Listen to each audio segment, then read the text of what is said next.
Ladies and gentlemen, this is Adesh and welcome to my Kanedi. Social മീഡിയയിൽ ഇപ്പൊ ഭയങ്കര trending ആയിക്കൊണ്ടിരിക്കുന്ന ഒരു love story ഉണ്ട്. എവിടെ നോക്കിയാലും ഇതിനെ കുറിച്ചുള്ള റീല് പോസ്റ്റ്. ഇപ്പൊ ഞാൻ വിചാരിച്ചു കണ്ടു നോക്കാന്ന്. കണ്ടു കഴിഞ്ഞപ്പോഴാണ് എനിക്കൊരു കാര്യം മനസ്സിലായത്. ഇതൊരു കംപ്ലീറ്റ് റൊമാൻറ്റിക് ഫിലിം അല്ല, ഒരു റോം കോം ആണ്. ദീവാന എന്നാണ് പേര്. ആഹാ തമിഴിലാണ് സ്ട്രീം ചെയ്യുന്നത്. ഒരു മിഡിൽ ക്ലാസ് ലവ് സ്റ്റോറിയാണ് ഈ സിനിമ പറഞ്ഞു പോകുന്നത്. എപ്പോഴും മിഡിൽ ക്ലാസിന്റെ ലവ് സ്റ്റോറി അടിപൊളിയായിരിക്കും. ആര് പറഞ്ഞു? ഞാൻ പറഞ്ഞു. എന്നാൽ എപ്പോഴും അങ്ങനെ അല്ല എന്ന് ഈ സിനിമ കണ്ടു കഴിഞ്ഞപ്പോ എനിക്ക് മനസ്സിലായി.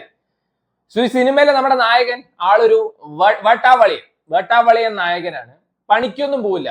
ആഴ്ചയിൽ 7 ദിവസവും ആൾക്ക് സൺഡേ ആണ്.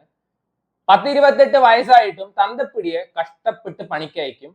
സുഖമായിട്ടാണ് റെസ്റ്റ് ചെയ്യും, സിഗരറ്റ് വലിക്കും, വെള്ളം അടിക്കും, ഫ്രണ്ട്സിന്റെ ഒപ്പം പോയി ചുറ്റും. ആൾക്ക് ഭംഗിയുള്ള ഏത് പെങ്കൊച്ചുങ്ങളെ കണ്ടാലും സ്വന്തമാക്കണം. ആമാ ഇവര് പെരിയ രാവണൻ, തനി വേട്ടാവളിയൻ, ഒരു പണിയില്ല, ഒരു തൊരവില്ല, അവന് പണിക്ക് പോകാൻ വയ്യ. പക്ഷെ നല്ല ഭംഗിയുള്ള സുന്ദരിയായ കൊച്ചുങ്ങളെ കണ്ടു കഴിഞ്ഞാൽ അവനപ്പ ഇഷ്ക്, പ്രേമ, പ്യാർ, മുഹബത്ത്. ഒരു കൊച്ചിനെ കണ്ടുമുട്ടുന്നു. ആ കൊച്ചു പറയുന്നു, നീ പോയി ഗവൺമെന്റ് ജോബ് ഒപ്പിച്ചിട്ട് വാ, എന്നിട്ട് നമുക്ക് കെട്ടാന്ന്. പിന്നെ ഇവനെ ഗവൺമെന്റ് ജോബ് കിട്ടുമോ ഇല്ലേ, അതാണ് ഈ സിനിമ പറഞ്ഞു പോകുന്നത്. ഈ സിനിമയിലെ ഇമോഷണൽ സീൻസ് കിഡു ആണ്. അടിപൊളി ഇമോഷണൽ സീൻസ് ആണ്. എസ്പെഷ്യലി ഇതിന്റെ മ്യൂസിക് വർക്കും കൂടി മിക്സ് ആയി വരുമ്പോൾ അത് തന്ന ഫീൽ അടിപൊളിയായിരുന്നു. Performance wise each and every one, especially ഇതിന്റെ ലീഡ് ആക്ടേഴ്സ്, എനിക്ക് ഹർഷിത് റെഡ്ഡിയാണ് ഇതിന്റെ മെയിൻ ലീഡായിട്ട് അഭിനയിച്ചിരിക്കുന്നത്. ആ കൊച്ച് നായികയായിട്ട് അഭിനയിച്ച കൊച്ചു കിഡു പെർഫോമൻസ് ആയിരുന്നു. പക്ഷേ റൈറ്റിംഗ് അമ്പേ പരാജയം പറഞ്ഞു കഴിഞ്ഞാൽ ഓവർ മെലോഡ്രാമ കുത്തിക്കേറ്റിയിട്ട്, റോം കോം ആണ് ഇതിന്റെ ജോണർ പറഞ്ഞിട്ട് കോമാളിത്തരം കോപ്രായത്തരം കുത്തിക്കേറ്റിയിട്ട് കൊണ്ടേ തൊലച്ചു. ആ കോമ വെട്ടിക്കളഞ്ഞിട്ട് ഒരു റൊമാൻറ്റിക് ഫിലിം എന്നുള്ള രീതിയിൽ എടുത്തു കഴിഞ്ഞു വെച്ചാൽ ഇത് അടിപൊളി പടമായനെ. പക്ഷെ ആ കോമ വന്നു, അതിൽ പോയി. സിനിമയുടെ ഇന്റർവെൽ സമയത്ത് ഒരു ട്വിസ്റ്റ് ഉണ്ട്. അതൊക്കെ ഞെട്ടിക്കുന്ന സാധനമായിരുന്നു കേട്ടോ.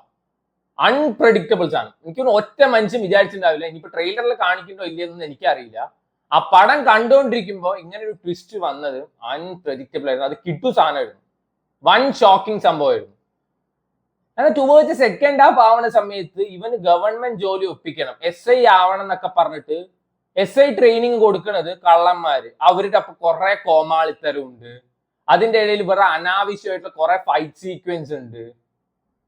ഇടയിൽ സ്വന്തം തന്തയും തള്ളയും അവിടെ കിടന്ന് രാപ്പകലില്ലാതെ കഷ്ടപ്പെട്ടിട്ട് കൊമ്മു പറഞ്ഞിട്ട് ഇവൻ കമ്മൂനും കൊമ്മൂനും വേണ്ടിയിട്ട് ഇവനെ ജോലിക്ക് പോകണത്ര. ആ തന്തയ്ക്കും തള്ളയ്ക്കും വേണ്ടിയിട്ട് അവൻ അപ്പോഴും ജോലിക്ക് പോകാൻ വയ്യ. കമ്മൂനും കൊമ്മൂനെയും കെട്ടാൻ വേണ്ടിയിട്ട് ഇവന് ജോലിക്ക് പോകണം. അതൊന്നും എനിക്ക് ഒട്ടും അക്സെപ്റ്റബിൾ ആയിട്ട് തോന്നുന്നില്ല.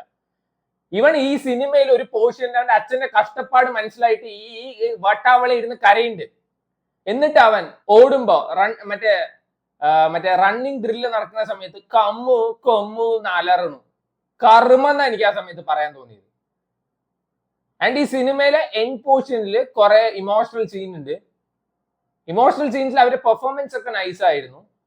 പക്ഷേ എന്തിനാണ് ഇങ്ങനെ മെലോഡ്രാമ കുത്തിക്കേറ്റിട്ട് വലിപ്പിക്കലാണ്. ഭയങ്കര വലിപ്പിക്കലായിരുന്നു ഈ സിനിമയുടെ ക്ലൈമാക്സ്.